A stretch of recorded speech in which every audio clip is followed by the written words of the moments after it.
کچھ سرحدی باؤنڈریز تو کسی ایک سڑک پر لکیر کھینچ کر بھی ہو جاتی ہے، مگر جب کوئی سیاسی تنازع ہو تو اونچی باڑیں اور سرحدی محافظوں کی بھرمار بھی نظر آ جاتی ہے۔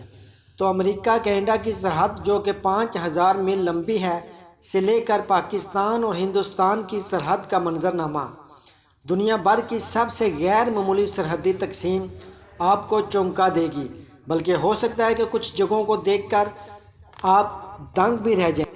ہیٹی اور ڈومینیکن ریپبلک۔ وسطی امریکی ممالک ہیٹی اور ڈومینیکن ریپبلک کے درمیان سرحدوں کی اس تصویر میں سرحدوں کی شناخت کرنے کا طریقہ بہت آسان ہے، یعنی سبزے والا حصہ ڈومینیکن ریپبلک جبکہ بنجر و خشک علاقہ ہیٹی کو ظاہر کرتا ہے۔ امریکہ اور روس۔ یہ پتلی سی آبی گزرگاہ یا بنائے مشرق سے الاسکا اور مغرب سے سائبیریا کو الگ کرتا ہے۔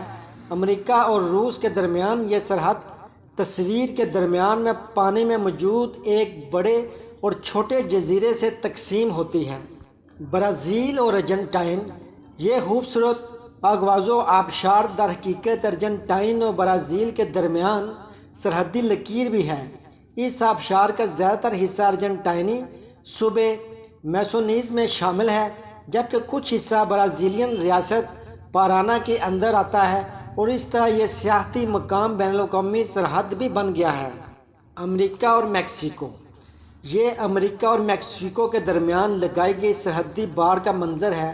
اگر آپ دائیں طرف کے پر رونق یا گنجان آباد علاقے کو دیکھیں تو یہ میکسیکو کا علاقہ باجا کیلیفورنیا ہے، جبکہ بائیں جانب امریکی ریاست کیلیفورنیا کا علاقہ سان ڈیاگو موجود ہے۔ امریکہ اور کینیڈا۔ امریکہ اور کینیڈا کے درمیان سرحد 5000 میل تک پھیلی ہوئی ہے، مگر ایک جگہ اس کی تقسیم بہت دلچسپ ہے۔ یہ ہیکل لائبریری ہے، جسے دانستہ طور پر امریکہ کینیڈا سرحد پر تعمیر کیا گیا، اور یہاں بین الاقوامی سرحد کی نشاندہی فرش پر ایک سیاہ لکیر سے کی گئی، جس کے دائیں جانب کینیڈا اور بائیں طرف امریکہ ہے۔ فرانس اور اٹلی۔ یہ تصویر انٹرنیشنل اسپیس اسٹیشن سے لی گئی ہے، جس میں فرانس اٹلی سرحد کو رات کے وقت دکھایا گیا ہے۔ اس تصویر کے درمیان میں سرحد کو دیکھا جا سکتا ہے، جبکہ اس کے بہت زیادہ روشن حصے اٹلی کا ٹورینو جبکہ فرانس کا مارسیلینی اور لیون نامی علاقے ہیں۔ نیدرلینڈ اور بیلجیم۔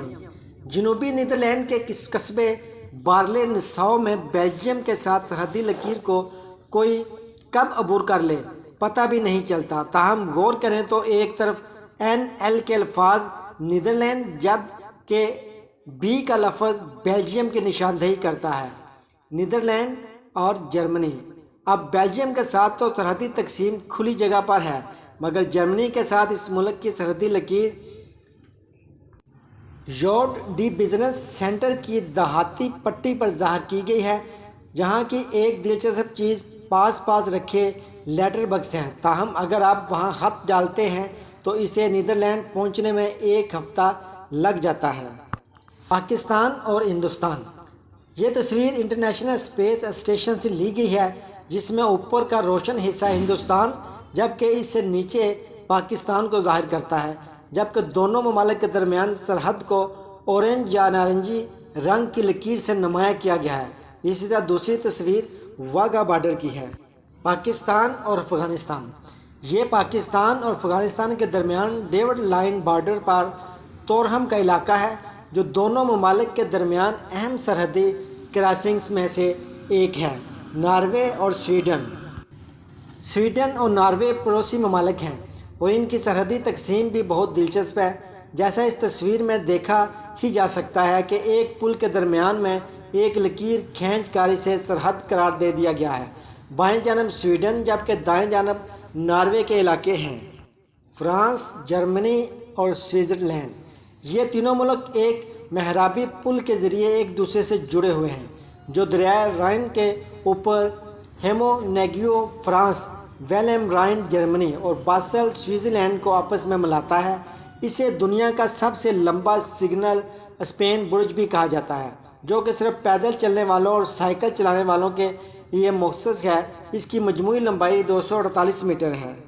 چین اور ویتنام کی سرحد پر واقع یہ آبشار نیچے پہنچ کر کئی آبشاروں میں تقسیم ہو جاتی ہے اور 229 فٹ نیچے پانی گرنے کی گونج کئی کلومیٹر دور تک سنی جاتی ہے۔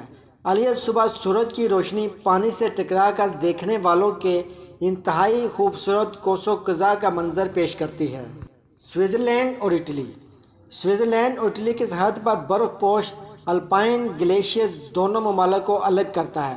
یہاں پر ایک ٹرین بھی گزرتی ہے جس پر سیاح دونوں ممالک کے اس پہاڑی علاقے کے خوبصورت ترین مناظر سے لطف اندوز بھی ہوتے ہیں۔ رومانیہ اور بلغاریہ۔ یورپی ممالک رومانیہ اور بلغاریہ کی سرحد قدرت نے خود بنائی ہے، یعنی دریا دونوں کے درمیان ہے، جس پر ڈینوب برج بنا کر رومانیہ کے جنوبی علاقے ریوس کو رومانیہ کے شمالی علاقے گیورگیو سے جوڑا گیا ہے۔ Thailand, Laos, Myanmar. یہ مشہور زمانہ گولڈن ٹرائی اینگل ہے، یعنی دریائے میکانگ پر بنا ہوا برج جو تھائی لینڈ، لاؤس اور میانمار کو آپس میں جوڑتا ہے۔ یہ جگہ سیاحوں میں بھی بہت زیادہ مقبول ہے۔ اسپین اور پرتگال۔ ان دونوں ممالک کے درمیان سرحد ایک دریا گوارڈینا موجود ہے، مگر اسے عبور کرنے کا طریقہ کافی دلچسپ ہے، جو ایک رسی پر لٹک کر یا زپ لائن کے ذریعے ہوتا ہے۔ در حقیقت یہ مہم جوؤں کے لیے بنایا گیا راستہ ہے اور سیاحوں میں کافی مقبول بھی ہے۔ جرمنی، پولینڈ اور چیک ریپبلک۔ جرمنی، پولینڈ اور چیک ریپبلک کے درمیان سرحد بھی کافی دلچسپ ہے، یعنی ایک دریا کا چھوٹا سا پارٹ تینوں ممالک کو ایک دوسرے سے الگ کرتا ہے۔ نیپال اور چین۔ دنیا کی بلند ترین چوٹی ماؤنٹ ایورسٹ نیپال اور چین کے درمیان سرحد کا کام بھی کرتی ہے۔ جی ہاں، یہ تو اکثر افراد کو علم ہوگا کہ ماؤنٹ ایورسٹ دنیا کی بلند ترین چوٹی ہے، مگر بیشتر افراد کو یہ علم نہیں کہ یہ دونوں ممالک کے درمیان تقسیم ہے اور اس کی چوٹی پر یہ سرحدی لائن ہے، اس لیے یہ دنیا کی بلند ترین سرحدی علاقوں میں بھی قرار دیا جاتا ہے۔